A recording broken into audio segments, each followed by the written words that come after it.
Cycling into the city, I pass through Centraal Station, a glistening silver gateway that marks my entrance into the centre. As I move deeper into the city, the colourful geometries of postmodern developments become replaced by the rigid rectilinear forms of the shopping district, the Lijnbaan.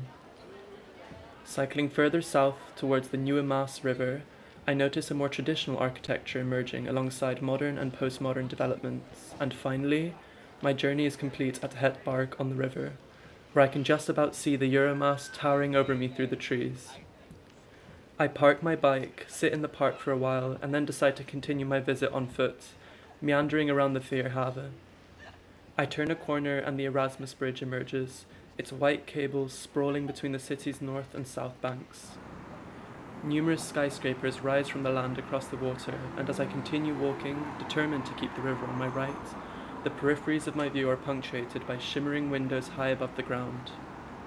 After a long walk down the Maas Boulevard, I decide to turn left, walking through a forest of yellow cube houses and past the monumental marketplace, much too busy for my liking. I seek refuge in a small antiquarian shop and find myself flicking through old books and newspapers. I stumble across a shelf with postcards, and the sights of my cycle and walk reappear in miniature. I hold the Lijnbaan, the Nieuwe Maas, the Euromast and the Erasmus Bridge between my fingers, and I find myself looking at Rotterdam as if I were above the city. Selecting 6 postcards, I lay out my Benjaminian constellation of Rotterdam. My collection spans the 1950s and 60s, a period of time characterized by dynamic urban change and shifting visions for the city. These visions manifested in the construction of new urban structures, but also in the drawing of plans, writing of brochures, and sharing of images with Rotterdammers.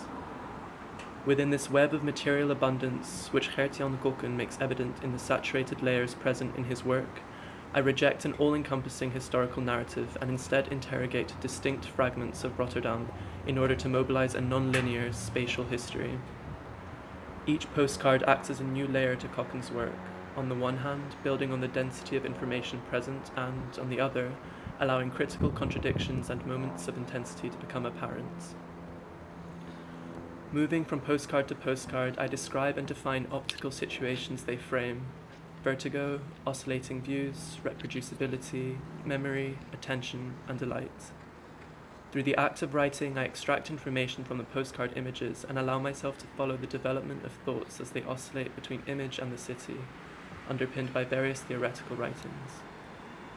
Walter Benjamin, alongside Mark Dorian and Eduardo Cadava, guides me in the way I work with images and text, and in particular how these begin to engage with the history of a specific urban landscape.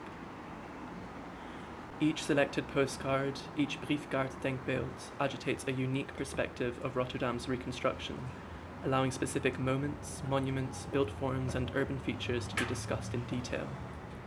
Translating my written findings into visual form is an act of both drawing from and into Gokken's work. The Rotterdam I examine is one intrinsically linked with its representation, and as I untape each layer of trace, I offer a distillation of the landscape, one where particular views guide the urban dweller and the reader into a healing city.